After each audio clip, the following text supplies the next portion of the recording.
Hello, class. This is our my week six assignment on informative speeches.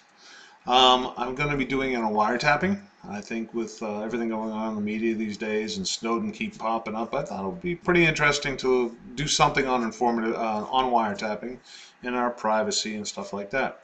And our security, of course, that's a key thing nowadays, especially since 9/11. But I did not know a lot of the facts as I was going through the research for this paper, and I'm going to share some of those items with you. Wiretapping has been around since oral communications were first sent over wires.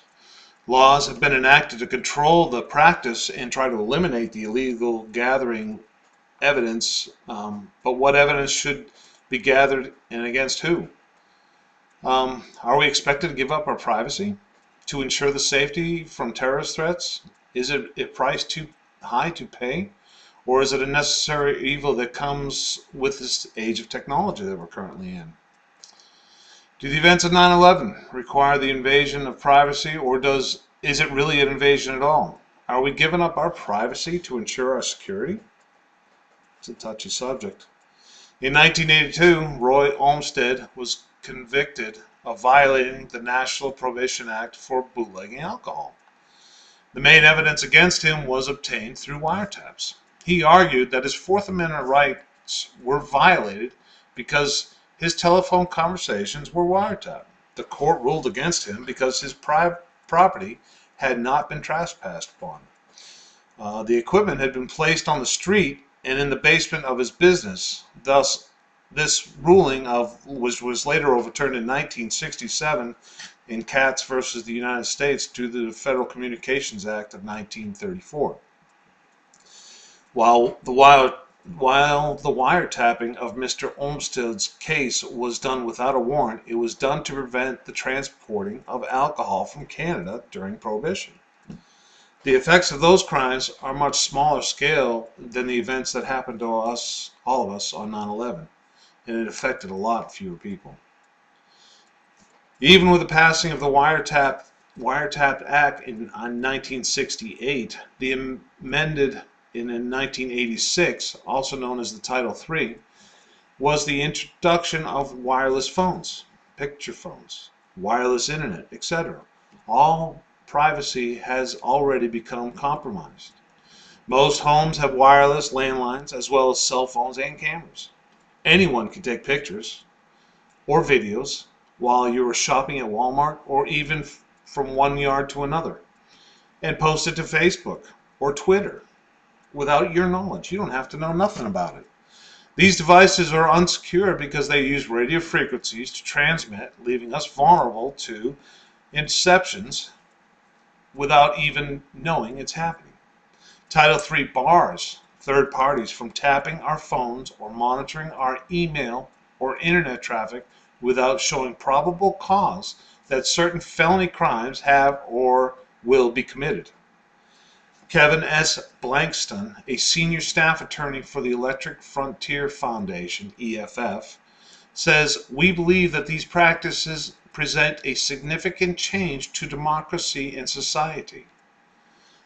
Greengard says in The Spies Among Us Communication Act of the ACM that the EFF has filed a lawsuit trying to halt unwanted eavesdropping, believing that customers of AT&T had their privacy violated due to the fact that AT&T made calling records available to the NSA, and we all know who that was.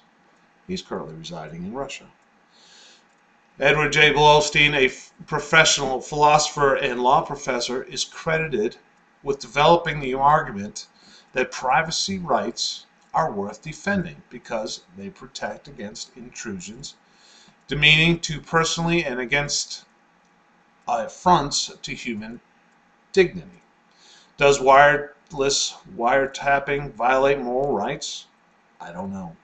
Bolstein believes that wiretapping was demeaning and thought it may cause emotional trauma to the individuals.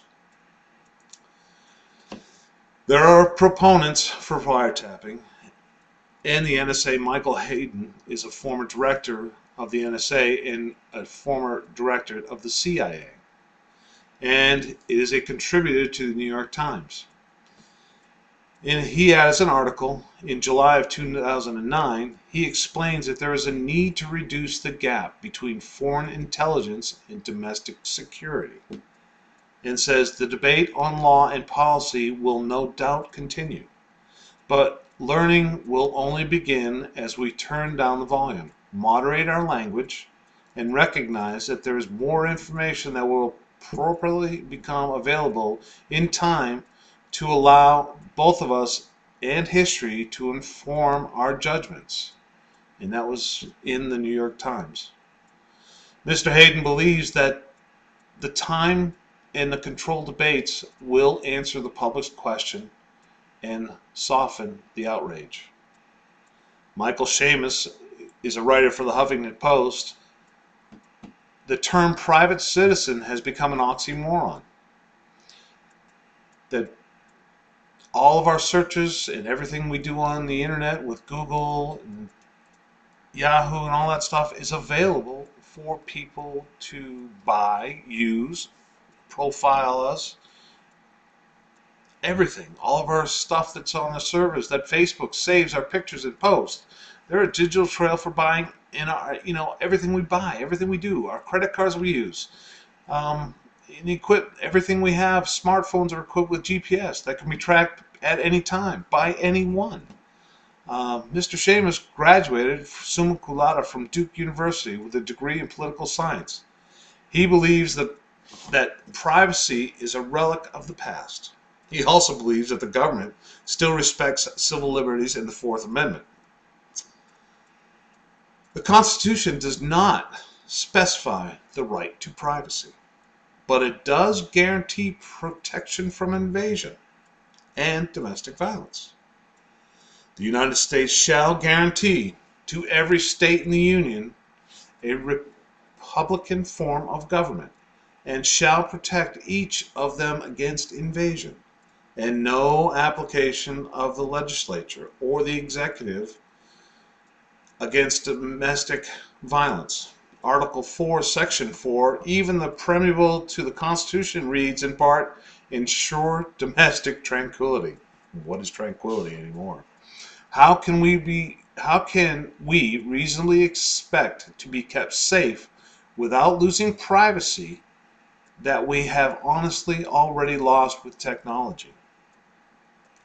The Supreme Court voted in favor of warrantless wiretapping in 1972 to bypass the slow red tape of bureaucracy.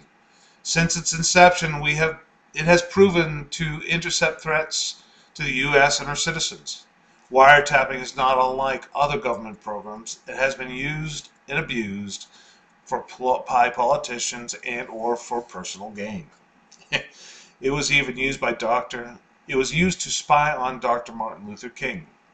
But given the choice, I would rather be safe.